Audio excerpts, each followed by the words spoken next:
तर बघा, मॅथ मध्ये 9th जो चॅप्टर आहे रिअल नंबर, हा याच्यातला सगळ्यात मेन घटक, सगळ्यात मेन जो 10th येतो कामा, जो 11th कामा येतो, जिथं असेल तिथं non perfect square root number जो डिनॉमिनेटर राहतो त्याला रॅशनलाइज करणं हे सगळ्यात अवघड गोष्ट वाटते मुलांना. तर रॅशनलाइजच्या 2-3 कन्सेप्ट आहेत, पण 9th-10th थोडाफार रॅशनलाइज सिंगल आणि डबल अशा फॉर्मॅट मध्ये आहे. तर रॅशनलाइज करण्यामागचं कारण काय, जर का या संख्येला 10/5 म्हणलं तर तुम्ही 5ला सहज डिवाइड करू शकता. 5 ना 10ला 2चा. पण √5चा टेबल जर मी म्हणलं √5चा टेबल म्हणणार आहे तर म्हणशाल का नाही. आणि √5ची व्हॅल्यू जी काही राहील ती जर काही इथं ठेवून भागाकार करायचं म्हणलं तर ज्या पॉइंटचा भागाकार तुम्ही करू शकत नाही त्याचा गुणाकार करू शकतात. भागाकार करणं अवघड जाईल.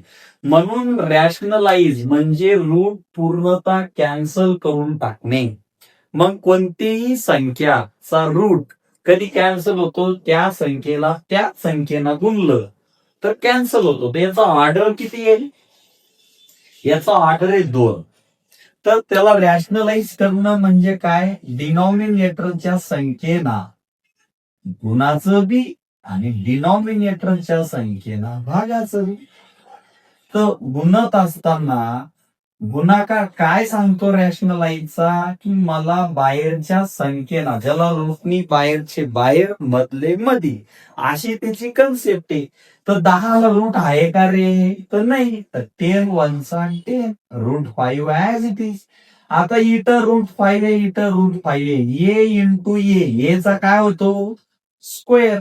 तर 2 संख्येना गुणलं तर √5चा स्क्वेअर होईल. तर सोपं लक्षात ठेवा, रूटना कधी बी रूटला गुणलं रूट कट होतो, पण रूटची संख्या सारखी पाहिजे. आणि तुम्ही रॅशनलाइज करताय सारखी राहणारच आहे ती.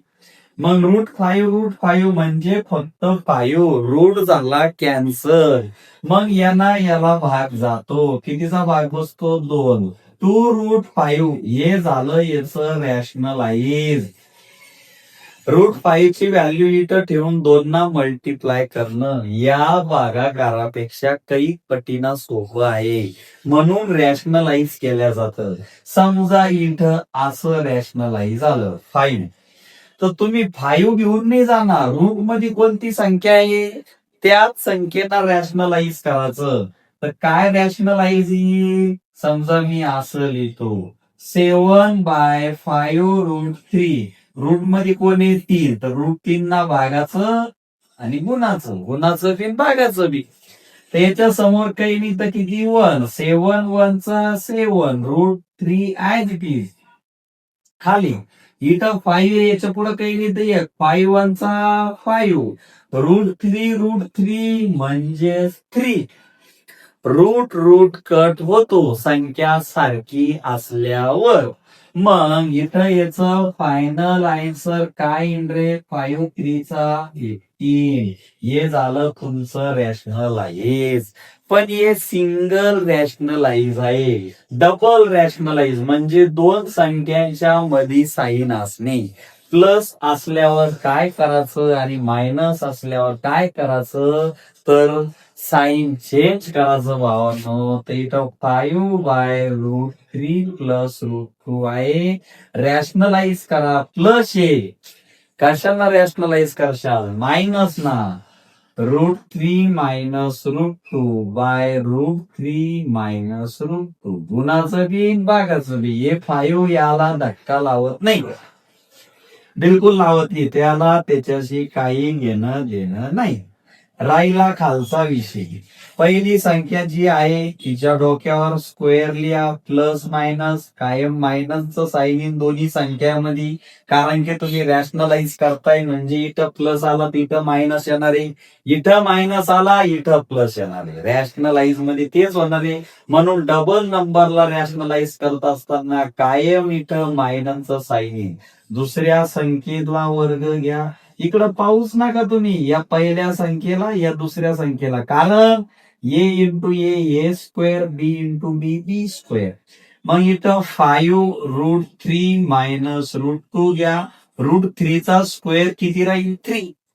कारण की तुम्हाला 3चा स्क्वेअर विचारला असता तुम्ही लाईन म्हणलं असतं, पण मी तुम्हाला √3चा स्क्वेअर विचारला तर हे कट होऊन जातं. त्याचा आन्सर किती येतं? 3. √2चा स्क्वेअर 2. 5 याला काही त्रास नाही.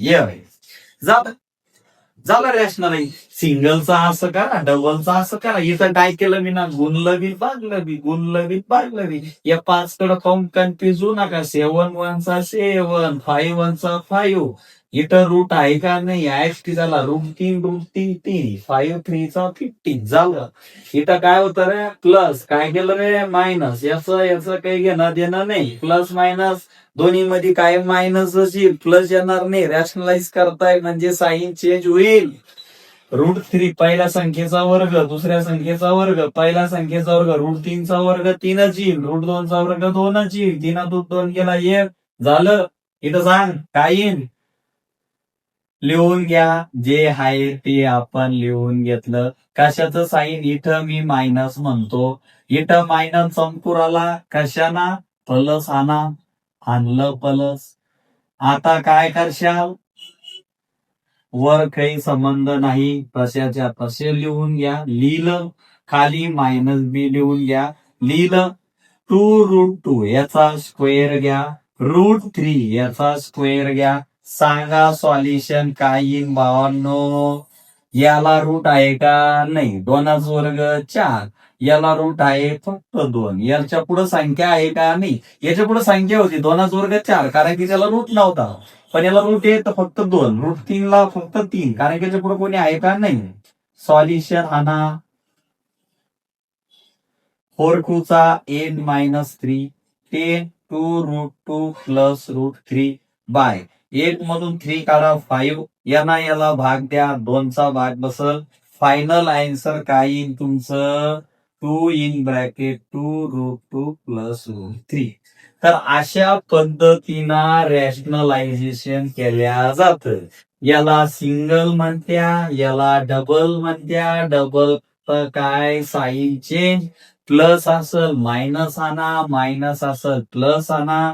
पहिल्यात काही बदल करायचा नाही. साईन कायम मायनस घ्यायचं. पहिल्याचा स्क्वेअर, दुसऱ्याचा स्क्वेअर. √3चा 3, √2चा 2. इथं पहिल्याचा स्क्वेअर, दुसऱ्याचा स्क्वेअर. याला रूट नव्हता, 4 आलं. √2ला 2 आलं. 4 8 झाला. √3चा 3 झाला. 8 मधून 3 गेला. 5 आला. याला वागला 2 आला. मग रिअल नंबर मध्ये आपण पहिला टॉपिक घेतला रॅशनलायझेशन. याच्यावर अजून डबल कसे वेगवेगळे एक्झाम्पल राहतील हे आपण पुढच्या सिरीज मध्ये पाहू. ठीक आहे. तर एवढं तुम्ही चांगला अभ्यास करा आणि रॅशनलाइज तुम्ही कुठेही यूज करू शकता, ज्या ठिकाणी डिनॉमिनेटर मध्ये काय असेल? नॉन परफेक्ट नंबर असेल तेव्हा. ठीक आहे. आणि चांगला अभ्यास करा. ठीक आहे. नंतर बघू.